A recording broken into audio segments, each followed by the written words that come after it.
मित्रों नमस्कार, मैं हूं विजयेंद्र। आज इस डायलॉग के इस मंच पर आज बात करेंगे रविशंकर प्रसाद की। रविशंकर प्रसाद ने बयान दिया है कि हम कांग्रेस का काला चिट्ठा खोलेंगे, पूरे देश में जा जा करके लोगों को बताएंगे कि कांग्रेस ने किस तरह से बाबा साहब अम्बेडकर को दो चुनावों में हराने का काम किया।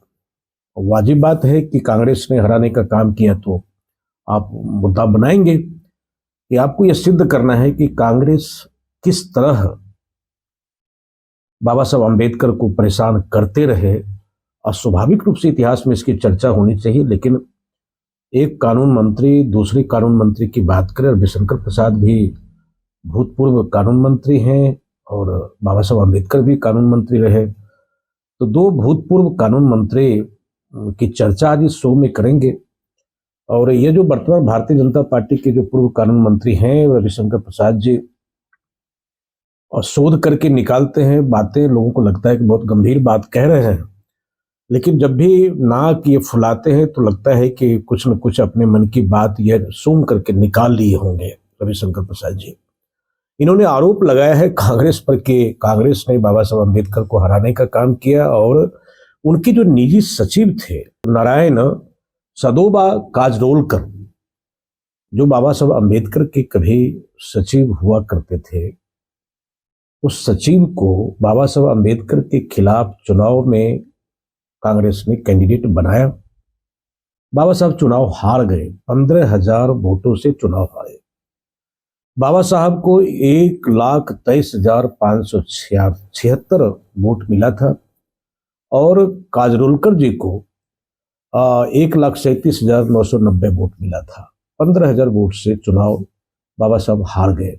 मित्रों, आपको यह भी जानकारी हो कि रविशंकर प्रसाद ने कहा है कि किस तरह से कांग्रेस दलित विरोधी रही है शुरू से ही, लेकिन आपको ध्यान हो कि बाबा साहब को हराने में जो हिंदू महासभा है, और हिंदू महासभा तो बनने की प्रक्रिया में थी, लेकिन हिंदू महासभा भी बाबा साहब को हराने के लिए पागल थी, और हिंदू महासभा ने अपना कैंडिडेट उतारा। रविशंकर प्रसाद को यह भी कहना चाहिए कि हिंदुओं के नाम पर जो उस वक्त का बहुत ही फायर ब्रांड ऑर्गेनाइजेशन था हिंदू महासभा, वह भी बाबा साहब के खिलाफ में चुनाव में उतरे थे। और मित्रों, यह भी नहीं बता पाए, अब कांग्रेस को घेर ही रहे थे रविशंकर जी, तो कम से कम कम्युनिस्ट को भी घेरते। आज जो नीला और लाल का जो नया इक्वेशन बन रहा है वाम और अम्बेडकरवाद का, लेकिन आपको पता है कि भारतीय कम्युनिस्ट पार्टी के जो बड़े नेता थे उस वक्त के दिग्गज नेता डांगे साहब भी बाबा साहब अम्बेडकर के खिलाफ में चुनाव लड़े और बाबा साहब हारे। यद्यपि चुनाव में हार के बाद बाबा साहब को केवल समाजवादियों ने समर्थन दिया था, और शायद आपको पता है कि चुनाव आयोग में अपनी हार के बाद चुनाव आयोग में बाबा साहब अम्बेडकर ने याचिका भी दायर की थी, और उस याचिका में कहा गया था कि 74,000 मतपत्रों की गिनती ही नहीं की गई, और निश्चित रूप से वह एक बड़ी हार थी कि बाबा साहब अम्बेडकर की कर्मभूमि जन्मभूमि और वह कर्मभूमि रही है, और वहां से उनका हारना एक महत्वपूर्ण विषय तो है ही, लेकिन 74,000 मतों की गिनती नहीं हो पाई। इसको लेकर के अशोक मेहता और बाबा साहब अम्बेडकर ने चुनाव आयोग से शिकायत की थी। कालांतर में चुनाव आयोग ने क्या किया यह पता नहीं है, क्योंकि दूसरा चुनाव जो 57 में हुआ उसके पहले तो बाबा साहब रहे नहीं। और बीच में मित्रों, मैं बयान किससे चर्चा करूं, उन्होंने कहा है कि रविशंकर प्रसाद को, मैंने शुरू में कहा था रविशंकर प्रसाद के बयान पर हम चर्चा करेंगे, कि रविशंकर प्रसाद ने कहा है कि कैसे कांग्रेस ने षड्यंत्र करके उनके पूर्व के सचिव को ही उम्मीदवार बनाया। मित्रों, यह भी कहानी आप जान लें कि 51 में ही, और क्या मुझे लगता है कि 14 डेट का जो है 27 नवंबर 1951 को जो है बाबा साहब ने कांग्रेस से इस्तीफा दे दिया। आपको पता है कि बाबा साहब अम्बेडकर नेहरू जी के साथ में जब अंतरिम सरकार बनी तो 4 साल 1 महीना 24 दिन बाबा साहब अंबेडकर कानून मंत्री बने रहे। निश्चित रूप से यथास्थितिवादी ताकतें मौजूद थी और अपने अपने हिस्से की आज़ादी लूटने में वो ताकत लगी हुई थी।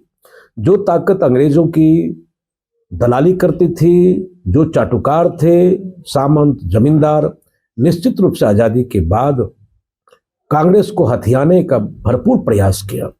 नेहरू के दबाव होंगे, लेकिन नेहरू का सम्मान भी कम नहीं था बाबा साहब के प्रति। और मित्रों, आपको बता दूं कि जब हिंदू कोडविल के सवाल पर 27 सितंबर 1951 को इस्तीफा दिया, तो 52 में चुनाव होना था, कुछ ही दिन के बाद चुनाव होना था। कांग्रेस से इस्तीफा दे दिया और अपने हालांकि पार्टी तो उन्होंने 42 में ही बनाई थी, जो क्या कहते हैं शेड्यूल कास्ट फेडरेशन। संविधान लिखना और आज़ादी की लड़ाई, उसके प्रश्न इतने थे कि और शेड्यूल कास्ट फेडरेशन जो मंच था बाबा साहब का, उसको आगे नहीं बढ़ा पाए।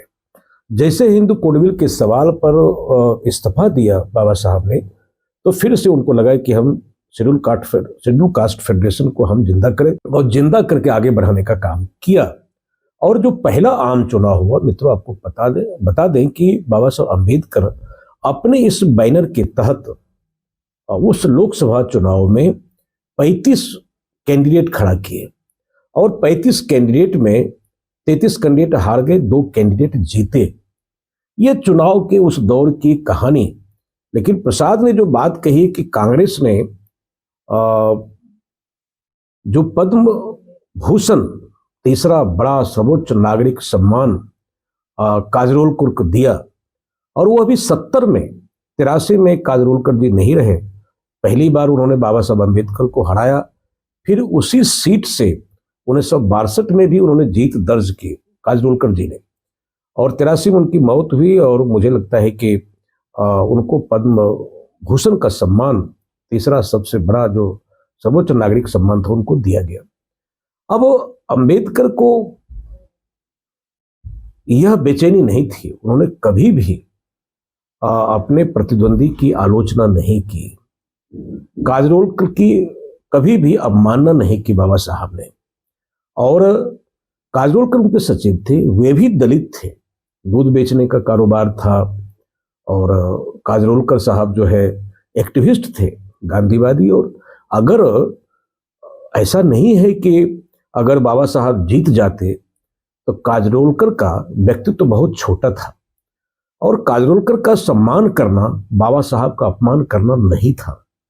इसका यह कोई आधार नहीं है कि बाबा साहब जिस उम्मीदवार से हार गए वो उम्मीदवार बड़े अपराधी थे, ऐसा नहीं माना जाना चाहिए। बड़े बड़े अटल बिहारी वाजपेयी हारे हैं, बहुत सारे कैंडिडेट इंदिरा जी हारी हैं। तो हार और जीत चुनाव को लेकर के किसी विजयी उम्मीदवार को अपमानजनक दृष्टि से देखना ये ठीक नहीं है। भारतीय जनता पार्टी के पूर्व कानून मंत्री जी, आप केवल यह इशू नहीं उठा सकते हैं कि उनको नागरिक सम्मान क्यों दिया। काजरोलकर का जीत जाना कोई अपराध था क्या?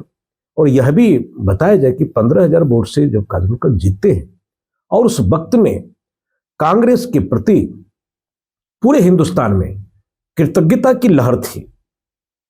कांग्रेस आजादी की लड़ाई में थी, आजादी के बाद अंतरिम सरकार बनी, पहला चुनाव हो रहा था, तो निश्चित रूप से पंडित नेहरू का जादू चल रहा था। देश बचाने विभाजन की पीड़ा थी, रक्त रंजित आजादी थी, लहूलुहान लोकतंत्र था, और नेहरू जी को हिंदुस्तान को आगे लेकर के जाना था वह। और कई मजबूरियां सियासत की हो सकती है, लेकिन पटेल और खरे जो मुख्यमंत्री, उनके कारण से जो संविधान सभा में सदस्य भी 296 संविधान सभा की वो संख्या थी, उसमें बाबा साहब अम्बेडकर मुंबई से नहीं लाए गए।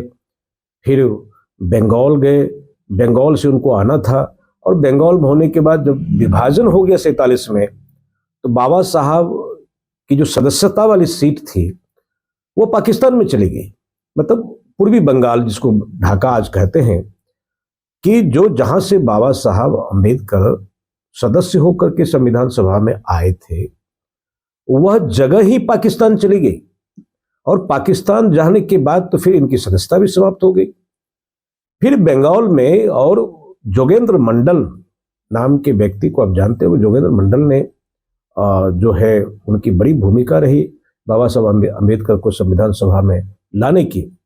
ये अलग बात है कि जोगेंद्र मंडल बाद में पहला जो अंतरिम सरकार कांग्रेस की पाकिस्तान की थी, पाकिस्तान की जो अंतरिम सरकार थी उसके कानून मंत्री जिन्होंने भारत को कानून मंत्री दिया बाबा साहब अम्बेडकर को संविधान सभा में सदस्य बनवा करके, वे बनाने वाले वे भी कानून मंत्री बने, लेकिन वह पाकिस्तान की जो अंतरिम सरकार थी उसके कानून मंत्री बाद में वो आ गए हिंदुस्तान।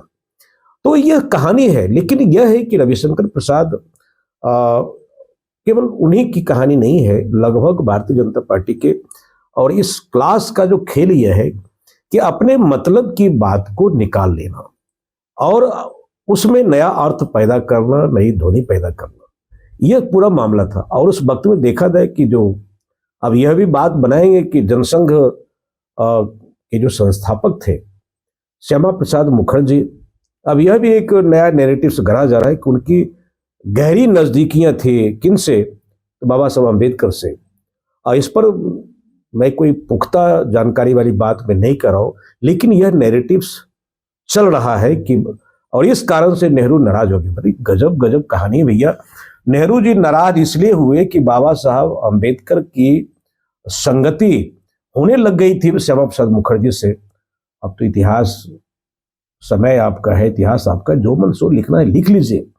लेकिन हिंदू कोडविल की जब बात कर रहे थे, और मुझे लगता है कि आज वोमेन एम्पावरमेंट की बात कर रहे हैं, हिंदुस्तान की मुकम्मल आज़ादी की अगर बात थी कि महिलाओं की आज़ादी, उनकी भागीदारी, पिता की संपत्ति में उनकी हिस्सेदारी, सती प्रथा और लैंगिक समानता, मुझे लगता है कि वह इतना बड़ा बिल था और उतना बड़ा बिल था, उस बिल को आप पारित नहीं होने दिए और नहीं लाया गया। क्यों नहीं लाया गया, ये तो इतिहास का विषय है, इस पर शोध करना चाहिए। आखिर पंडित नेहरू ने इस बिल के खिलाफ अपनी बात क्यों की और बिल पारित क्यों नहीं हो सका, हिंदू कोड बिल। और इसके कारण से नाराजगी थी, असहमति थी वैदेशिक नीति को लेकर के भी, नीति आयोग को लेकर के भी।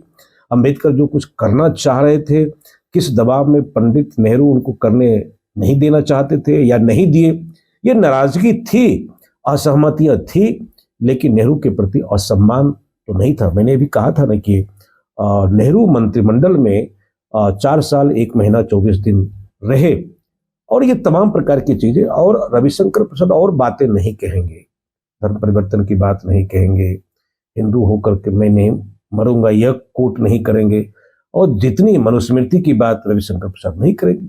मुझे लगता है कि एक बार पूरे देश को बाबा साहब को जानना चाहिए और इस सरकार को प्रयास करना चाहिए कि जो छुए अनछुए पहलू है, जो जैसे रविशंकर प्रसाद कुछ बता रहे हैं कि कांग्रेस ने षड्यंत्र करके जो है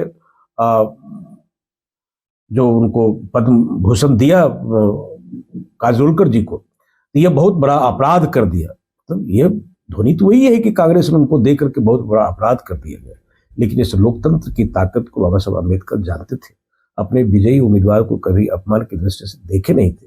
नेहरू के प्रति बहुत गहरी असहमति थी, बावजूद भी असम्मान घृणा का भाव नहीं था। मुद्दों पर विरोध करते थे और वह फिर जो है पॉलिटिकल स्टैंड लेते थे, और कोई दुराग्रह करना और फिर जो है और मैनिपुलेट करके बातों को इधर उधर करना, यह अम्बेडकर का काम नहीं था हुआ। और पद प्रतिष्ठा पदाभिमुख चिंतन तो था नहीं, ठुकरा करके अगर वह वही करते जिस पटेल को लौह पुरुष और बड़ी बड़ी मूर्ति लोग लगा रहे हैं, इस पटेल भी ये नहीं चाहते थे कि जो अम्बेडकर संविधान सभा के सदस्य बने।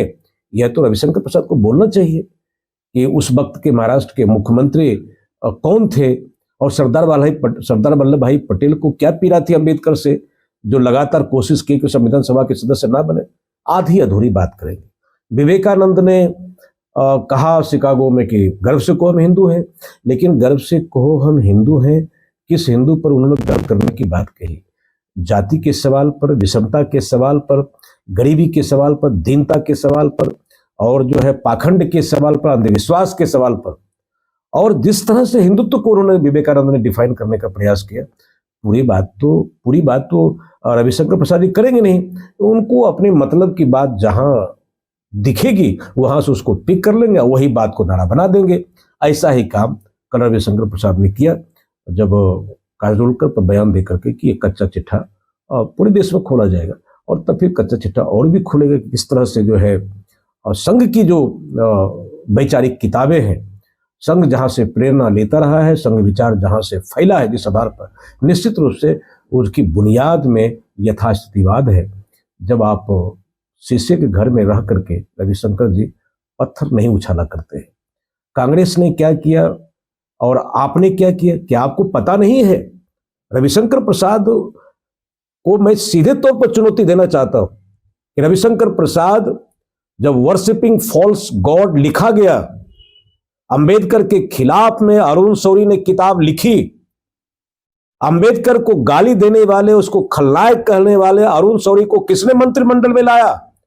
क्या रविशंकर प्रसाद की यह हिम्मत है कहने की वह सबसे बड़ा अपराध था, सबसे बड़ी भूल थी वाजपेयी की?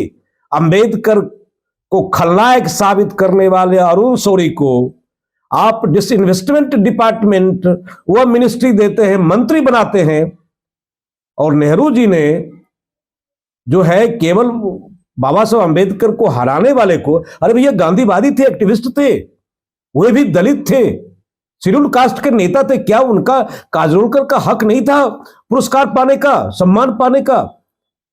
उससे बड़ा अपराध तो भारतीय जनता पार्टी ने किया था जब अरुण शौरी को आपने मंत्री बनाया था। बहुत उंगली उठाते हैं तो चारों उंगलियां अपने तरफ भी उठती है, और इस प्रकार के पाखंड की आवश्यकता नहीं है। सच बोलिए, भोगे हुए यथार्थ को शब्दों की जुगाली करके ढकने का प्रयास मत कीजिए। हिंदुस्तान का वह भोगा हुआ यथार्थ है, उस भोगे हुए यथार्थ पर यह नया नया शब्दार्थ मत गढ़िए रविशंकर प्रसाद जी। आप जाएंगे काला चिट्ठा लेकर के तो आपके पास में कोई गोरा चिट्ठा नहीं है। आप पागल नहीं थे इस देश के समाज और इस देश में समता लाने के लिए। आप सहानुभूति पूर्वक विचार करते रहे हैं। काश सहानुभूति पूर्वक कोई पीड़ा होती आपके पास में, आपके पास भी कोई भोगा हुआ यथार्थ होता, आप भी कभी जूठन चाटे होते, आपके पूर्वज, आपके परिवार में भी कभी झाड़ू बंधे होते, आपके पूर्वज भी कभी अपूर्व पश्या होता, आपके पूर्वज को भी कभी काश नहीं थूकने की कहानी आपके पूर्वजों के साथ जुड़ी होती। आपके पास में भोगा हुआ यथार्थ नहीं है। आप पढ़े हैं और हिंदुत्व की बात करते हैं, संवेदना है। मैं ये नहीं कह रहा हूं कि जिनके पास भोगा हुआ यथार्थ है वही व्यक्ति दलित का उन्नायक होगा, और अगर ऐसा होता तो बीपी विश्वनाथ प्रताप जो है मंडल कमीशन लाते नहीं, वो भी तो क्षत्रिय थे। और ऐसी बातें होती तो गौतम बुद्ध तो क्षत्रिय परिवार के थे, वो समता की बात ही नहीं करते। यह भी कोई विषय नहीं, आधार नहीं है कि दलितों के बारे में सोचने का जो उपादान हो वो उपादान स्वानुभूति के से जुड़ा हुआ हो। सहानुभूति भी हो सकती है, लेकिन संवेदना को इस प्रकार से नाटक नहीं किया जाए। यह है निश्चित रूप से राष्ट्रीय प्रश्न है, सवाल है, और यह समाज मजबूत हो। हमारे प्राभव के लंबे इतिहास रहे हैं, भारतीय समाज पराभूत होता रहा है, आक्रांता आते रहे हैं, हमारी संस्कृति नष्ट होती रही है, हमारे विश्वविद्यालय जलते रहे हैं, तबाहियां हुई है। स्वीकार करने में क्या दिक्कत है? और कहते तो है कि आरक्षण उपकार नहीं एक प्रायश्चित है, तो प्रायश्चित करने में क्या नाटक? प्रायश्चित में भी नाटक, पाखंड में भी एक पाखंड, और भूल सुधार करने में इतनी भूल भी ना की जाए। बहुत बहुत धन्यवाद, बने रहिए हमारे साथ में। हम इसी प्रकार से नेताओं के बयान पर हम पोस्टमार्टम करते रहेंगे, खरी खोटी सुनाते रहेंगे, जो अपने हिस्से की समझ है, जो सच है, आपके सामने लाते रहेंगे। नमस्कार।